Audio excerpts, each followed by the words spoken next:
Hey, what's going on, guys? Welcome back to the channel.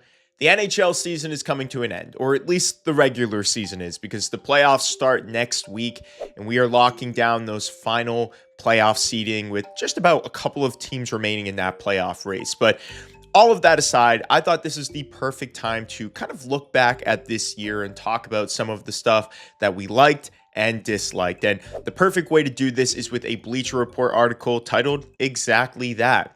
So today we're going to review some of the biggest storylines, talk about what they liked and what they disliked, and see if whether or not these fall on my scale and I agree with them. So if you guys have been enjoying the content lately, toss this video a thumbs up, subscribe now, and let's get right into it. All right, starting off with the first like of the video, a new Stanley Cup champion and new playoff teams.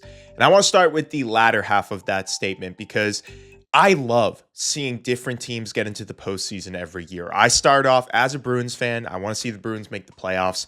And outside of that, I just love seeing a different landscape, different matchups, and the playoffs just looking so unique every season. And I think that's exactly what we've gotten this year with teams like Buffalo getting in, potentially Philadelphia getting in. By the way, I'm recording this on April 13th, hoping to get this out on the 14th. So maybe one of those spots in the, I think it's the wildcard 2 spot in the West is still open and the Metro 3. But I really do enjoy seeing teams that maybe when I was a kid, they were constantly in the playoffs and now they've been out of the playoffs for a little bit, getting back in, or even teams like Buffalo this year finally breaking their playoff drought and earning a postseason spot. Now, not every team that I wanted to see got into the playoffs. Like, I really was hoping that Detroit could have gotten in. Loved watching Matthew Schaefer. They've been eliminated now. Also, I saw a report the other day saying that the tri-state New York team, so the Devils, the Islanders, and the Rangers all missed for the first time in history. It's such a unique year for the playoffs and hockey, so I have to agree with this. Where I will disagree a little bit, I don't necessarily care if there's a new Stanley Cup champion. Again, I start with Boston. I want Boston to win the cup. And then after that, I just want to see the best team win. You know, I start rooting for players more than I do teams. So if I was a fan of Matthew Tkachuk, and which I am, obviously, but if I was a fan of, like, say, a player on the Panthers, I wouldn't care if the Panthers kept winning. I just root for the team that's the best and see who wins. Maybe I'm a little bit unique in that category. I'm not someone who needs to see a new champion every year. But, you know, this year it's going to be a lot of fun to see if maybe there's another team that can come out of the East and go toe-to-toe with maybe the Oilers if they get back, or one of the other top teams in the West like Colorado or Dallas. But the overall sentiment here, I do like. Parity is awesome, and seeing different teams get into the playoffs and potentially win a championship, it's always a good time. First dislike of the video is the OT loser point. And I actually made a video about this a couple of weeks ago, talking about what the playoffs would look like if you removed that from every team. And I think a lot of you guys wanted me to redo that video or expand upon it by adding the 3-2-1-0 system that we see in other versions of hockey. But I digress. Just focusing on what the NHL looks like with the OT loss point, I have to say I've sort of become mixed on this, because while I do like the format, I think that having some incentive in overtime is somewhat good. I also don't really like that we're getting some teams who don't necessarily deserve to be in the playoffs into the playoffs, or at least still in the race of the playoffs. A couple of good examples of this is the Pittsburgh Penguins, who have lost a lot in overtime but now find themselves in the second spot of the Metro. The LA Kings are another good example of this, who have just as many regulation wins as they do OT loss points. And that kind of makes it so we're going to see a team that is probably going to get bounced in the first round over a team, say, like San Jose, who has won more games than the LA Kings but is eliminated. It's a weird kind of point system. I'm not necessarily totally against it, but I do think it needs to be refined a bit. Maybe if somebody wants to present why the 3-2-1-0 structure would be better, I'd be open to that. But, you know, it's definitely not something that I'm like 100% a fan of. So I can kind of agree with this point. Next like is the 2026 Winter Olympics, and honestly, I could not agree more, and I think most hockey fans will agree that this is going to be a top moment that we look back on from this year. And whether you're a fan of the States or Canada, you know, this tournament just in general was filled with so much action, from that Canada versus Czechia game to the United States versus Sweden and even the gold medal game. Outside of the U.S. winning, I think the only other thing we're going to talk about with this kind of 2026 Winter Olympics in general is the OT format, whether it should be 3-on-3 going forward or 5-on-5. I don't think that anybody benefited or didn't benefit from this because Canada had a game where they benefited. The United States had the gold medal game where they benefited. In the end, it doesn't matter. That's a discussion for another day. The Winter Olympics this year was just hands down one of the top moments of the 2025-26 season. Like the Central Division battle.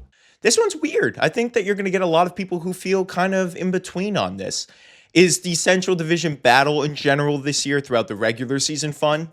Of course. Colorado, Minnesota, Dallas, all really great teams who have all been fantastic throughout the year. Seeing Minnesota get more competitive and aggressive throughout the year, that's a lot of fun. Dallas and Colorado both beefing up their rosters to try and win a Stanley Cup, also really cool. But the way the format of the playoff goes, we're going to see one of those teams get bounced in the first round, and that doesn't necessarily feel great. So while I do love the Central battle, I don't necessarily love the way that everything is playing out, especially in the postseason. But there is some good news. If you want to go to the Stanley Cup playoffs in person, which you definitely should, take, for example, this Dallas versus Minnesota series. It is super affordable on TickPick. Right now, you can get in for as cheap as $70 with lower level seats going for around $250, which is just insane. So definitely go to the playoffs. And if you do, use TickPick because that's where you can get the most affordable tickets. Next like of the video, we have the kids stepping up, and what they're mainly talking about here is the two guys, Matthew Schaefer and Macklin Celebrini, the former first overall picks in the past two drafts, carrying their team, nearly getting them into the playoffs and having such a big impact on the season. And I think it's safe to say at this point that both of these guys are going to be studs in this league for a long time. But just in general, I think that this is an easy like for any list because how could you not enjoy watching Macklin Celebrini and the Sharks the way that they've been playing all season long, or Matthew Schaefer making the Islanders go from the most boring team in the league to one that almost feels like a must-watch team? It's pretty exciting and pretty incredible the impact that some of these young players can have.